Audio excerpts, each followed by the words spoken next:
Did you know that in China, there is an autonomous region more than 4 times larger than Japan, where much of the land is made up of desert, dry mountains, basins, and scorching barren terrain? Yet this very region has risen to become a massive agricultural center, generating nearly 80 billion USD each year. That place is Xinjiang, a green miracle amid a burning sea of sand. So what has helped a land seemingly placed at a natural disadvantage become one of Asia's most remarkable agricultural comebacks? In this video, join Agriculture Insight as we explore Xinjiang, where agriculture is not built on nature's generosity, but on technology, discipline, and human determination. Here, every piece of land is awakened through precision techniques, every harvest season is operated like a modern system, and every result stands as proof of how people can turn a harsh desert into a vibrant agricultural powerhouse.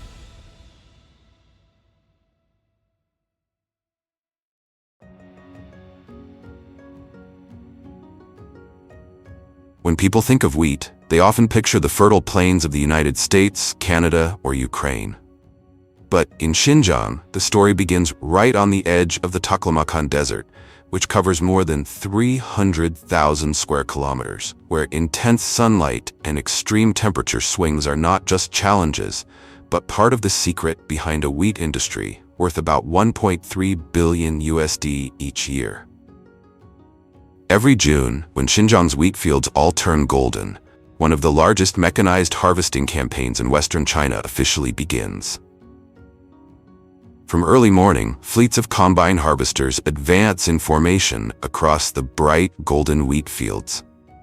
At first glance, the scene looks similar to large-scale wheat-producing regions in Kansas or North Dakota. But in Xinjiang, to adapt to the dry heat and vast farming areas, harvesting machines are often equipped with wider cutting headers, high-capacity cooling systems, and the ability to operate continuously for many hours. That is why each machine, more than 10 meters long, is equipped with a 7 to 12 meter cutting header to cut the wheat close to the stalk base, before the reel immediately feeds the entire plant into the threshing chamber.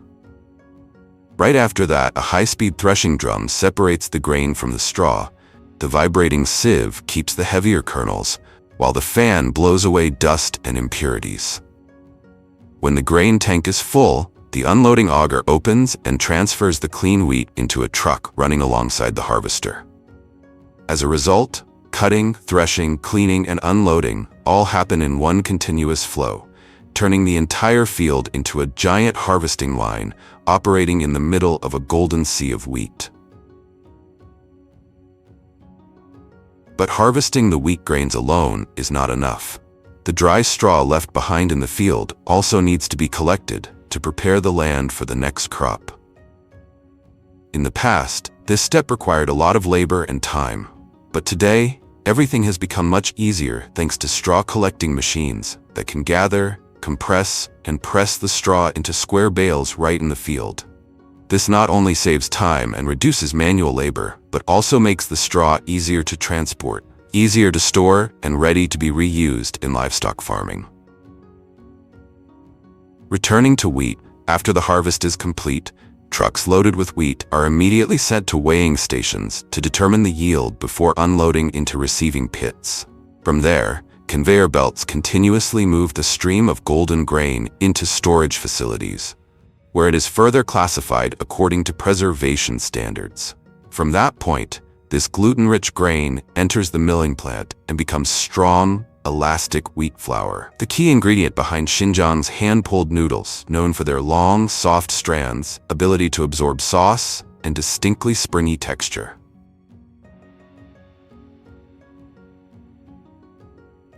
Besides serving as a staple food for local people, Xinjiang also earns millions of USD each year from wheat tourism.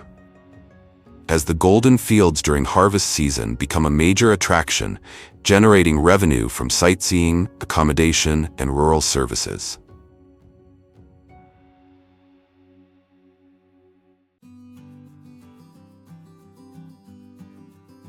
For more than 700 years, Hami melon has not only been a symbol of Xinjiang, but also a sweet example of how people have turned one of China's driest regions into an industry worth nearly 500 million USD each year. Unlike wheat, which can be harvested by giant machines, Hami melon harvesting in Xinjiang still depends on the eyes, hands, and experience of farmers. In Xinjiang, melons are often sweeter thanks to the dry climate, long hours of sunlight, and large temperature differences that help the fruit accumulate sugar more effectively. But for that sweetness to reach the right point, farmers cannot harvest them in bulk like grain crops. When the season arrives, they walk along each row, observing the rind color, the netting on the surface, the firmness of the fruit, the aroma around the stem, and the ripening marks where the melon touches the ground. Because Hami melons include both yellow-skinned and green-skinned varieties, each type must be cut at a different moment to preserve its own crispness, sweetness, and fragrance. That is why, during the hottest days, harvesting often takes place at night, when the fruit loses less water and maintains more stable quality before leaving the field. After harvest, the melons are sent to packing facilities to be graded, checked for quality, and processed into a variety of products before being transported to major markets.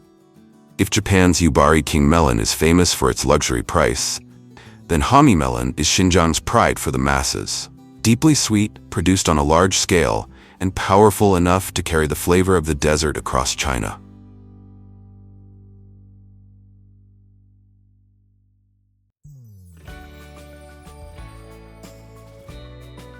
Although it accounts for only about 2% of China's apple production, Xinjiang's Aksu apple is powerful enough to turn an arid region into a name that is sought after every autumn. Famous not only for its crystal-like sugar core, this apple also generates more than 557 million USD in economic value each year for Aksu. The Aksu apple harvest season usually begins much later than in many other apple-growing regions of China. Instead of rushing to pick the fruit as soon as it reaches commercial size, many farmers continue to keep the apples on the trees until late October, sometimes even after the first frosts of the season. This is the most important stage, when nighttime temperatures can drop below 0 degrees Celsius, helping the sugar inside the fruit continue to accumulate and creating the most famous feature of Aksu apples, a crystal-clear, translucent core. When harvest day arrives, each apple is gently twisted and lifted from the branch by hand instead of shaking the tree or harvesting in bulk with machines. Even a small bruise can affect quality when the fruit has to travel thousands of kilometers to major consumer markets. After that, the apples are taken to preliminary processing points to check their color, firmness, and appearance. Those that meet the standard are wrapped in protective foam netting, packed into boxes, and then moved into storage facilities or sent to major distribution centers. Interestingly, not every Aksu apple develops a clearly visible sugar core. This phenomenon depends on sunlight, temperature, harvest timing, and storage conditions. That unpredictability makes every time an apple is cut open feel like a surprise test. And perhaps because its reputation is so strong, many industry experts have suggested that more than 90% of apples sold under the Aksu name on the market do not actually come from Aksu.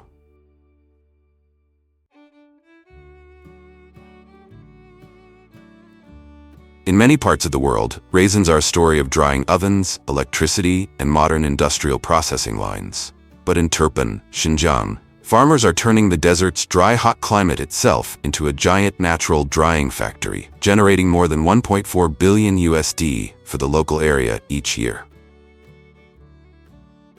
Every March, farmers begin setting up and adjusting grape trellises across hundreds of hectares of dry, hot land in Turpan. The trellises are usually arranged in straight rows, with concrete posts firmly driven into the ground and connected above by crossbeams, steel wires, or wooden supports to form a frame for the grapevines. The spacing between rows must be wide enough for workers and small machines to pass through. But the work does not stop at the trellises. An even more important task is to awaken the layer of soil covering the vine roots after the long winter. Before that, the grapevines are lowered into trenches, covered with a layer of non-woven fabric or thin tarp, and then buried under soil to keep them warm, block wind and sand, and protect the trunks from severe cold. When the weather warms up, farmers use digging machines, tillers, and rotary brushes to clear the soil, open the trenches, pull the grapevines out, and tie them back onto the trellises, beginning a new growing cycle in the middle of the desert.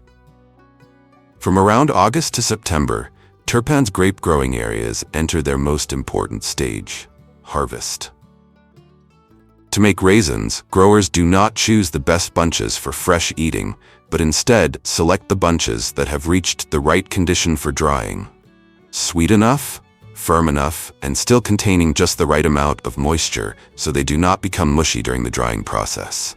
Once the grapes meet the standard, farmers use scissors to cut close to the stem, keeping the entire bunch intact to reduce bruising, then gently place them into baskets or shallow crates instead of piling them into large heaps. From the fields, the grapes are quickly transported to Turpan's distinctive drying houses, where the remaining work is left to the hot wind and extremely dry desert climate. The moment the grape bunches are cut from the vine is also the moment Turpan's very distinctive raisin-making process begins, where heat, dry winds, and desert drying houses take the place of industrial ovens. The key to the entire process lies in the special drying houses built from earth, brick, and wood to maintain a cool, airy structure that can withstand the desert climate. Along the walls, large numbers of ventilation openings are arranged closely together, creating a natural drying system. Hot air flows in, passes through the grape bunches hanging on wooden racks, and carries the moisture out.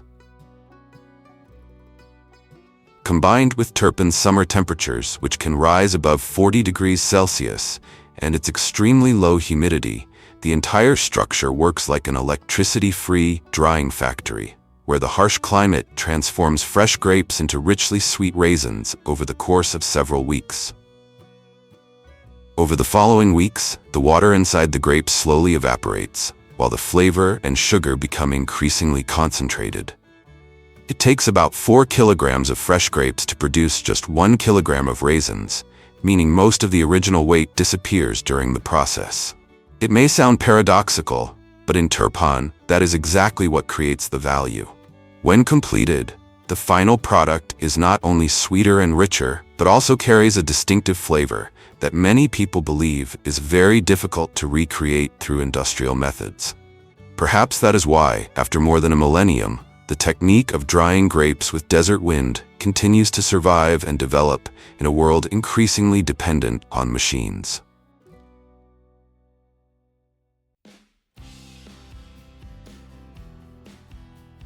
Accounting for more than 92% of China's cotton production, with a full value chain worth around 10 billion USDs, Xinjiang dominates this industry to the point that many people say if you are holding a made-in-China cotton shirt, its story most likely began in the endless cotton fields here. To grow cotton on Xinjiang's dry, hot land, China does not rely only on machines, but has built an entire precision farming system. The soil is tilled, leveled, covered with agricultural film, and then seeded in straight rows, while drip irrigation delivers water little by little directly beneath the film. But have you ever wondered where irrigation water comes from in the middle of such a dry, hot desert? The answer lies on the peaks of the Tian Shan Mountains, where melting snow and ice become the lifeline for these vast white cotton fields. After months of growing under intense heat, sunlight, and sandy winds, Xinjiang's cotton fields finally enter the harvest season. Rows of cotton harvesters move straight through the white sea of cotton, using high-speed rotating spindles to pull the fibers from the bolls while leaving the plant stalks standing in the field. For many years, Xinjiang relied heavily on John Deere and Case IH, but today China is pushing a new wave of replacement with domestic machines.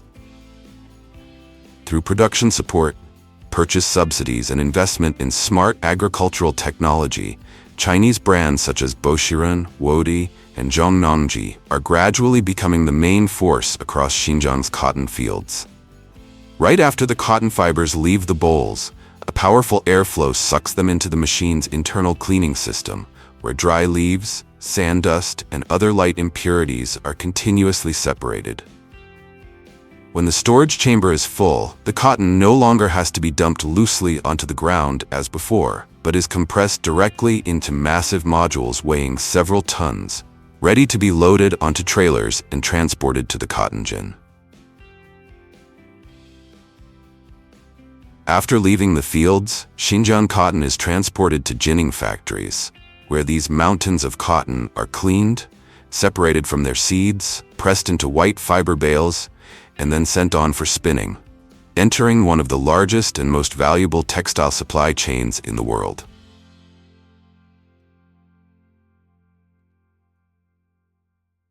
Located in northern China, Inner Mongolia is famous for its vast grasslands, harsh winters, and dry climate. Yet it is also home to a unique livestock industry, featuring large-scale farming operations and many distinctive animal species rarely seen in conventional agricultural regions.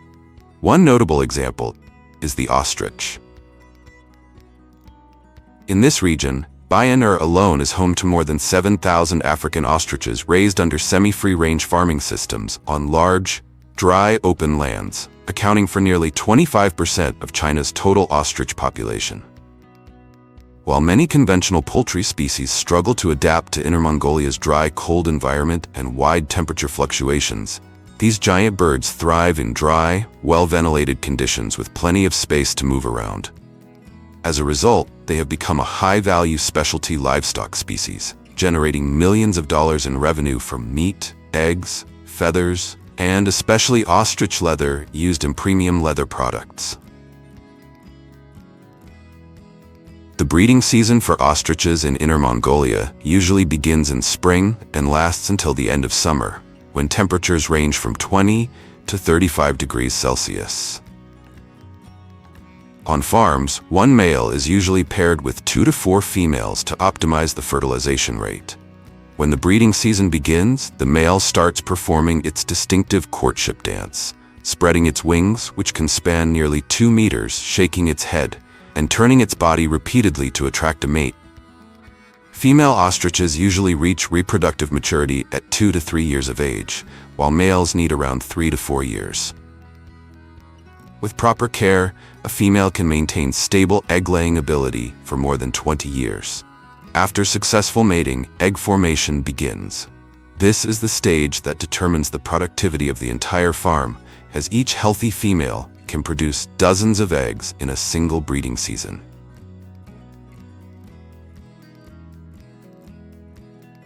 Throughout the breeding season, each female ostrich can lay an average of around 60 eggs per year, while some highly productive individuals may exceed 80 eggs. Ostrich eggs are the largest bird eggs on the planet, weighing more than 20 times as much as a chicken egg, with a very hard and thick shell. They usually lay in the afternoon or early evening in shallow sand nests.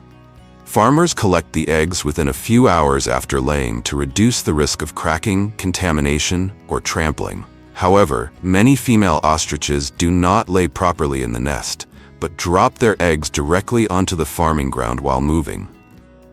Therefore, during the peak breeding season, workers must constantly monitor the females, using their hands or specialized catching tools to support the eggs as soon as they fall.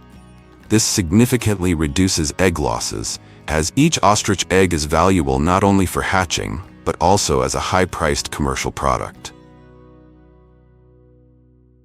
Unlike in the wild, where ostrich parents take turns incubating the eggs for about 42 days, modern farms use automatic incubators to improve the hatching rate. After inspection, the eggs are placed in specialized trays, with the large end facing upward. Inside the incubation chamber, the temperature is maintained at around 36 degrees Celsius, with humidity kept at a maximum of 35%. The automatic system turns the eggs several times a day to prevent the embryo from sticking to the shell. After about 39 days, the eggs are transferred to a hatcher with higher humidity to help the chicks break through the shell. Because ostrich eggs have an unusually thick and hard shell, the hatching process can last up to 48 hours. Healthy ostrich chicks are then moved to the brooding area, where they begin the most important growth stage of their lives. When newly hatched, ostrich chicks are about 25 centimeters tall and weigh between 800 grams and 1 kilograms. This is the stage with the highest mortality risk, so care must be carried out very strictly. During the first few weeks, the brooding house temperature is maintained at 30 to 32 degrees Celsius and gradually reduced as the chicks grow older. The floor must always be kept dry to limit leg problems and digestive diseases. Their initial feed consists of young grass, finely chopped greens, and high-protein compound feed with a protein content of 20 to 22%. After just 3 months, young ostriches can reach a weight of 25 to 40 kilograms.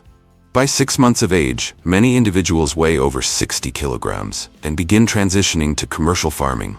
From this point onward, the farm's goal is no longer simply keeping them alive, but optimizing growth rate and product quality. An adult ostrich can eat about 3 kilograms of feed per day, mainly consisting of alfalfa, hay, corn, barley, soybeans, along with added minerals and vitamins.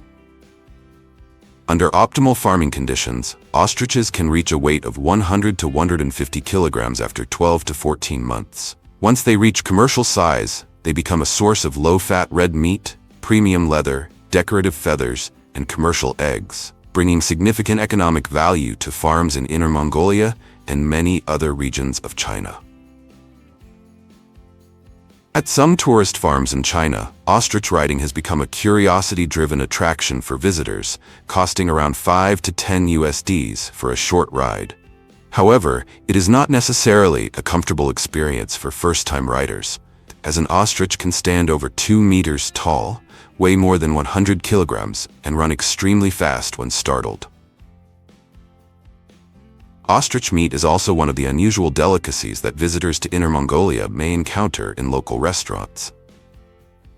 On the market, ostrich meat is typically sold for around 10 to 20 USD per kilogram, making it more expensive than many conventional poultry products due to its low fat content, beef-like red color, and distinctive flavor. But the most valuable product from this bird is undoubtedly its leather. Ostriches generally need to be raised for 12 to 18 months and reach a body weight of about 90 to 120 kilograms before they are suitable for leather harvesting. Ostrich leather is highly prized for its natural feather follicle pattern, soft texture, durability, lightweight, and the difficulty of imitating it. As a result, it is sought after by luxury fashion houses such as Hermès, Prada, and Louis Vuitton. A handbag made from ostrich leather can cost anywhere from several thousand to more than 10,000 USD, making it as expensive as a motorcycle or even a used car in many countries. Closely tied to more than 3,000 years of Chinese history, horses were not only a means of transportation, but also the foundation of the military power of northern dynasties and the nomadic empires of the Eurasian steppes. In particular, Inner Mongolia is regarded as one of the world's most famous birthplaces of horse riding culture. Today, this autonomous region is home to around 1 million horses, far more than most other provinces in China. Across grasslands that stretch to the horizon, herds of horses can roam freely for dozens of kilometers each day in search of grass and water. Mongolian horses are renowned for their remarkable endurance. Although they stand only about 1.3 to 1.4 meters at the shoulder, they can carry riders for many hours across rugged terrain and withstand temperatures ranging from -40 to more than 35 degrees Celsius. After thousands of years of natural selection on the harsh steppes, they have become a symbol deeply connected to the lives and culture of the Mongolian people. One unique aspect of many grassland regions in Inner Mongolia is that local herders still maintain the tradition of taming semi-wild horse herds that roam freely throughout the year.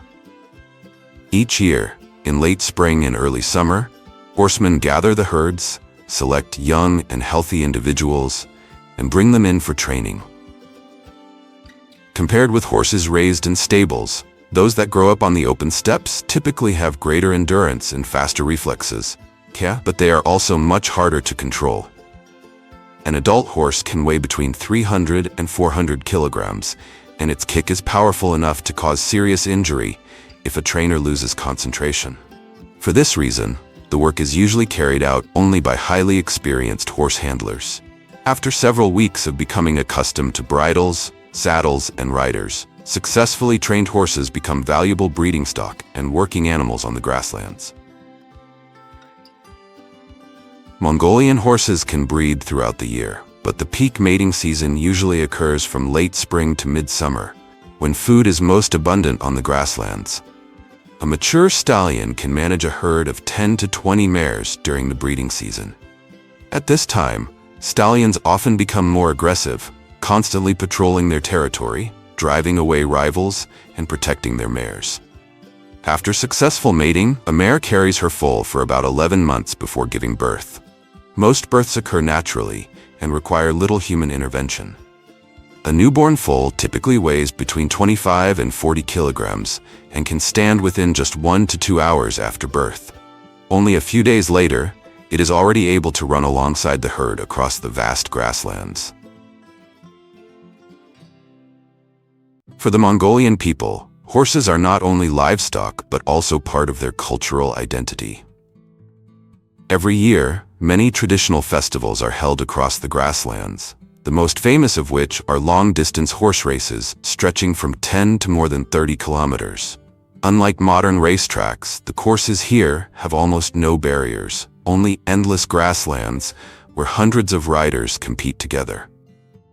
In addition to horse racing, there are also traditional wrestling and equestrian competitions that showcase riding and control skills.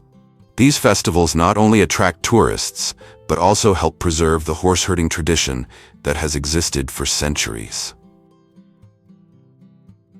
Although horses are one of the most important cultural symbols of the grasslands, they are also an important source of food, especially milk. Mares produce only a small amount of milk, averaging 2 to 5 liters per day, far less than dairy cows. For this reason, herders often have to milk them several times a day, sometimes 5 to 7 times. One milking technique used by local herders is to let the foal suckle first for about 30 to 60 seconds. Once the udder is stimulated and the milk begins to flow steadily, they gently separate the foal and milk the remaining portion. The process is almost entirely done by hand, with no machinery involved. This is partly because mares are more sensitive than dairy cows and can become stressed if restrained for too long or exposed to unfamiliar equipment. Farmers must stand close to the mare's side, keep a steady hand rhythm, and work quickly but gently to avoid frightening the animal. The mare's milk is then used to produce irrigation, or kumis, the famous traditional fermented milk of nomadic people. This drink has a mildly sour taste, contains a small amount of natural alcohol, and has been closely tied to grassland life for hundreds of years.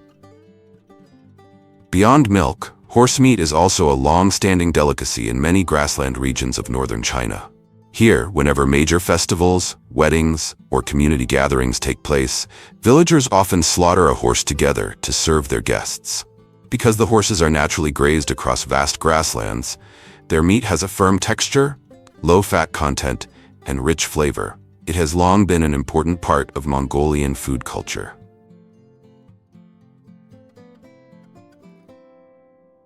Xinjiang, the largest region in China, is famous for its vast deserts, dry grasslands, and the legendary Silk Road.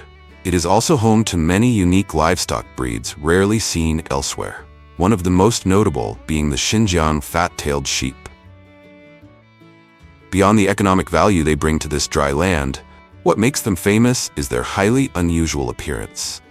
While ordinary sheep store fat under the skin or between muscle fibers, fat-tailed sheep store much of their energy in the massive tail behind them.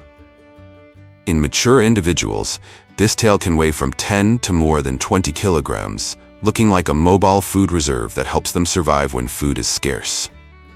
Thanks to their strong tolerance for drought and cold, fat-tailed sheep can be grazed almost year-round across vast grasslands. Each day, herders ride horses or motorbikes to drive the flock several kilometers in search of fresh pasture. At fixed intervals, They are also driven through disinfectant dipping pools to clean their wool, remove parasites, and reduce skin diseases before returning to the grasslands. In summer, they make use of natural grass to gain weight quickly. In winter, the fat stored in their tails becomes an energy source that helps them endure harsh weather. The ideal time for sale is usually when the sheep reach 8 to 12 months of age and weigh around 45 to 60 kilograms. They are then sent to traditional livestock markets, slaughterhouses, restaurants, and food markets. For local people, fat-tailed sheep meat is a prized ingredient, especially the rich aromatic tail fat, which is commonly used in grilled kebabs, pilaf, and many traditional Uyghur dishes. Known as the champagne of the tea world for its refined flavor and complex layers of aroma, Chinese oolong tea is not only a symbol of Eastern tea culture, but also generates more than $21 billion in value each year. To understand what has made it so renowned, we must travel to Fujian province, the region responsible for over 70% of the world's oolong tea production.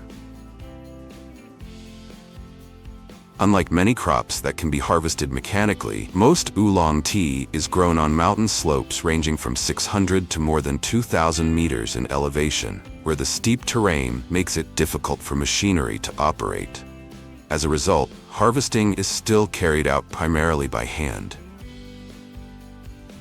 During the harvest season, workers begin their day before dawn, picking the leaves while they are still fully hydrated to preserve their best flavor.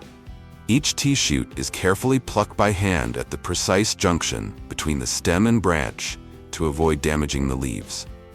Unlike green tea, which is typically harvested according to the one bud, two young leaves standard, oolong tea is usually picked as one bud with 2 to 4 mature leaves, as this stage provides the rich and distinctive aroma for which oolong is known.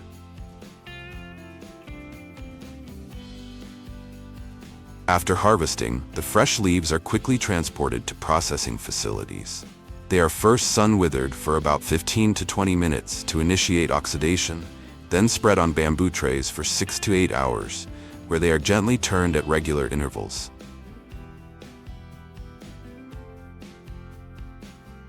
Once the leaves reach the desired softness, they are lightly bruised along the edges in rotating drums to promote oxidation and develop their characteristic aroma. The leaves are then kneaded, pressed, and rolled multiple times to shape them before being dried to reduce moisture and stabilize their flavor.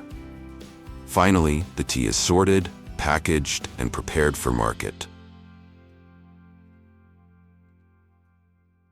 As the fastest growing plant on Earth, capable of growing nearly 100 centimeters in a single day, bamboo has long become a multi-billion-dollar industry in China, with forests stretching across millions of hectares.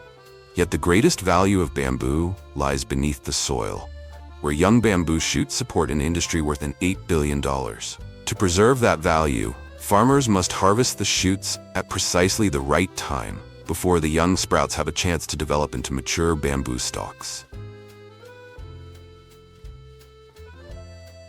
When harvesting bamboo shoots, farmers do not wait for the shoots to fully emerge from the ground. Instead, they locate them by looking for subtle signs such as cracks in the soil, raised layers of decaying leaves, or small mounds on the forest floor. Once a shoot is identified, a narrow hoe or specialized knife is used to carefully dig around the base and expose the underground stem. The most critical step is locating the exact point where the shoot connects to the rhizome and making a clean cut in a single motion. Cutting too deep can damage the underground root system, while an inaccurate cut or bruising the shoot can significantly reduce its quality and market value. After harvest, the shoots are quickly transported to processing facilities to preserve their freshness. There, they are washed to remove soil and debris, then blanched at around 90 degrees Celsius to maintain their color and crisp texture. The outer layers and tougher fibrous portions are removed, leaving only the tender core. The shoots are then sorted and processed into a variety of products, the most popular being Chinese-style pickled bamboo shoots, known for their mild tanginess, rich aftertaste, distinctive crunch, and long shelf life.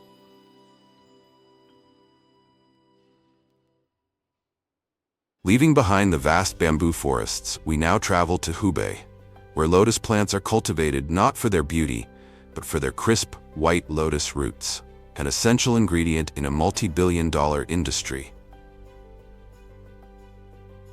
Hidden beneath the mud lies the plant's enlarged rhizome, where large amounts of starch and nutrients are stored. From around September to December, as the leaves and stems above the water begin to wither, the lotus root harvest season officially begins. However, harvesting lotus roots is far from simple. Rather than growing individually, they develop as long chains of interconnected segments buried deep within soft mud, making them particularly challenging to harvest without damage. To harvest them, farmers must first determine the direction in which the rhizome has grown. High-pressure water jets are then used to wash away the surrounding mud without breaking the roots. Once the first segments become visible, workers carefully follow the entire length of the rhizome, cleaning it while gently lifting it out of the water. After being brought ashore, the lotus roots are collected and transported to processing facilities. There, they pass through multi-stage washing systems to remove all traces of mud before being sorted, trimmed, inspected for quality, and packaged. From there, these crisp and naturally sweet lotus roots are distributed across China, where they have become a staple ingredient in countless traditional dishes. Once a species known for thriving in murky, low-oxygen waters, catfish has become an important aquaculture species in China. Channel catfish alone accounts for an annual production of approximately 250,000 tons. At industrial fish farms, catfish are raised in high-density ponds and are continuously supplied with protein-rich feed to promote rapid growth. At the same time, oxygen levels and water quality are carefully monitored and controlled to maintain a stable environment for the fish. After about 5 to 6 months, when the fish reach market size, the harvest begins. The ponds are enclosed with nets to concentrate the fish in a designated area, allowing them to be collected quickly and efficiently. From there, the fish are transferred into oxygen-rich tank trucks for transport to processing facilities. In addition to traditional pond farming, China has also developed integrated poultry aquaculture systems. In this model, chicken or duck houses are built above the ponds, while poultry waste is utilized as a nutrient source for the ecosystem below, helping to reduce production costs. After harvesting, the catfish are quickly moved into processing lines, where they are cleaned, filleted, and packaged through a continuous operation to ensure maximum freshness before being distributed to the market. Once a humble food enjoyed by fishing communities along the southern coast of China, blood cockles have grown into an industry worth approximately $1 billion, thriving across the country's coastal regions. To meet growing demand, blood cockles are harvested using two main methods. In traditional tidal flats, farmers release juvenile cockles directly into coastal mudflats. When the tide recedes and the seabed is exposed, workers use hand rakes, small shovels, or simply their hands to locate and collect the cockles buried beneath the mud. Meanwhile, in large-scale farming areas of Guangdong and Guangxi, harvesting has been mechanized using specialized vessels. As these boats move through the farming grounds, dredging nets are dragged along the seabed, collecting both the cockles and the upper layer of mud onto the deck, significantly increasing harvesting efficiency. After being transported to processing facilities, the blood cockles are thoroughly washed and steamed at around 100 degrees to open their shells. The meat is then removed and cleaned further before being either flash frozen or packaged for distribution. Thanks to their rich sweetness and distinctive chewy texture, blood cockles have long been a popular delicacy in China, commonly served at family gatherings, banquets, and festive celebrations. While in the United States, black swans are often seen as symbols of luxury, gracing the private lakes of the wealthy, in China they have become part of a unique economic model that ranges from breeding and ornamental bird sales to ecotourism, with high-quality individuals valued at up to $1,000 each. Behind their elegant appearance lies a fascinating reproductive life. During the breeding season, pairs of swans swim side by side, stretching their necks and flapping their wings in elaborate courtship displays before mating on the water. After laying between 4 and 8 eggs, both the male and female take turns incubating them for more than a month. When the cygnets hatch, they do not share their parents' black plumage, but instead have light gray feathers that provide better camouflage in the wild.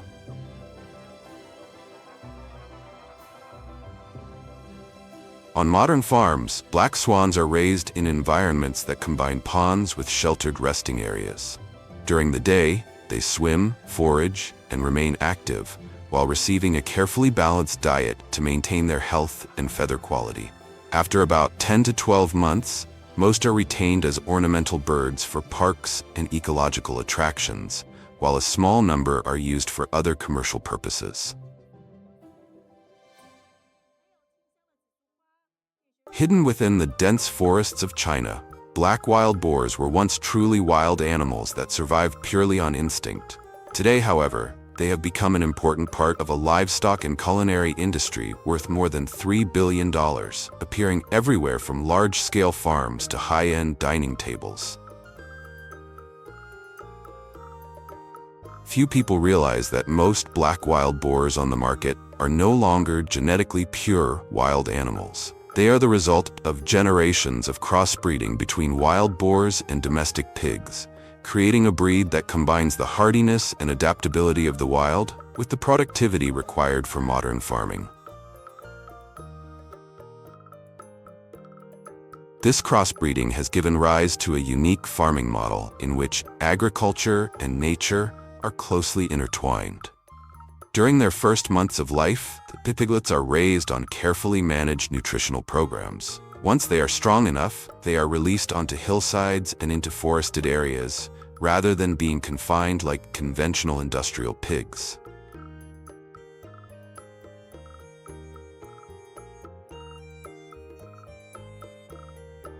Although supplemental feed is still provided to maintain growth rates, a significant portion of their diet comes from natural food sources, such as grasses, roots, fruits, and wild vegetation. After about 18 months, when they reach market size, the pigs are gathered and transported to processing facilities.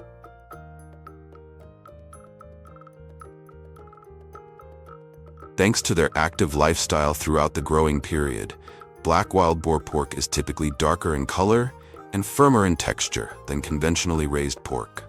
As a result, it is often featured in whole roasted pig dishes served at festivals, weddings, and important family gatherings across many regions of China.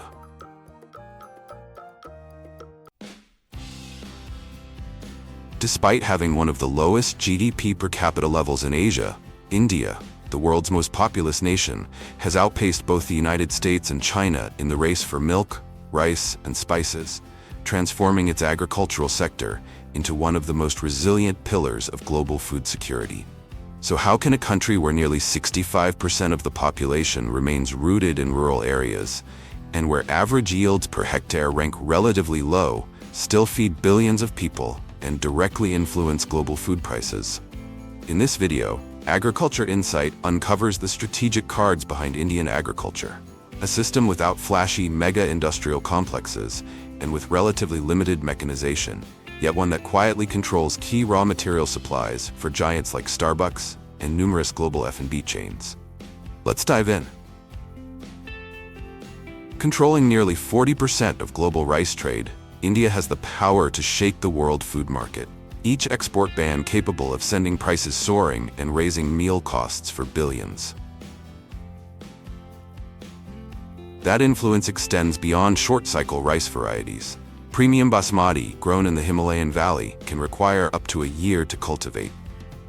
To manage vast output across complex terrain, India employs two parallel mechanization strategies: crawler-type combine harvesters in waterlogged southern regions like Andhra Pradesh, and compact reapers for small household plots.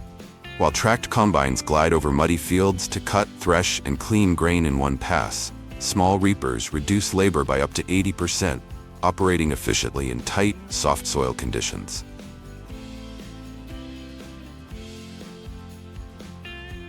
With this flexible system, India produces over 150 million tons of rice annually, surpassing China to become the world's largest producer in 2025. Despite lower yields per hectare than the United States, its massive cultivation area and adaptive machinery secure a decisive edge, placing Indian rice everywhere from $1,200 per ton basmati on premium shelves to affordable staples feeding densely populated African cities, cementing India's role as a cornerstone of the global food supply chain. Each year, India produces more than 30 million tons of bananas, nearly 3 times the output of China, the world's second-largest producer. This achievement stems from a highly disciplined resource management system. Plantations implement drip irrigation combined with automated fertigation to maximize water and nutrient efficiency. When temperatures exceed 40 degrees Celsius, micro-sprinkler systems are activated to cool the canopy. During colder periods, farmers continue irrigating and use smoke to keep the root zone warm and protect the plants.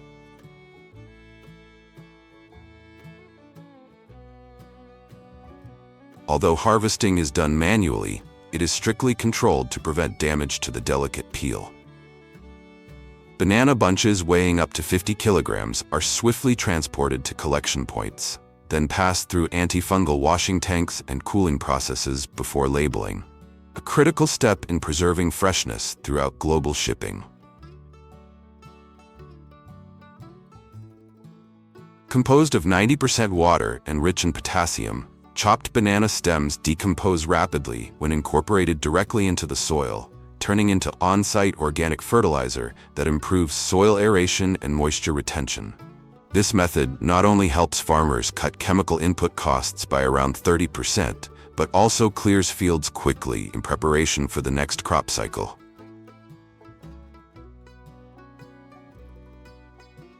Even more remarkably, the banana plant's life cycle does not end there. From the strong fibers within the stem, Indian producers craft high-end fashion products such as handbags, textiles, and even kimono exported to Japan, transforming agricultural waste into a profitable circular economic ecosystem.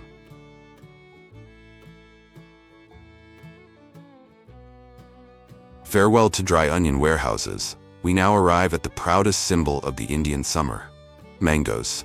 Revered as the king of fruits, India dominates nearly half of global production, with an annual output exceeding 20 million tons. Rather than focusing solely on the golden-skinned Alfonso variety, modern plantations are increasingly promoting green export varieties such as Keet and Totipuri. These cultivars are known for their large size and firm flesh. Even while the skin remains green, the interior reaches optimal ripeness, making them ideal for long-distance transportation. To protect this delicate fruit, farmers bag each mango directly on the tree using specialized covers. These protective layers act as shields against harsh sunlight that can cause skin burn, while also serving as effective physical barriers against fruit flies. Combined with pheromone traps and sticky insect boards, pests are controlled efficiently without excessive reliance on chemical pesticides. From March to June each year, peak harvest season begins. To preserve the natural wax coating and prevent sap from staining the peel, one of the main causes of black blemishes, farmers carefully cut each fruit by hand, gently supporting it before placing it neatly into specialized plastic trays. Immediately afterward, the entire batch undergoes heat treatment at 48 degrees Celsius to eliminate insect eggs and meet the strictest export standards from Europe to the United States.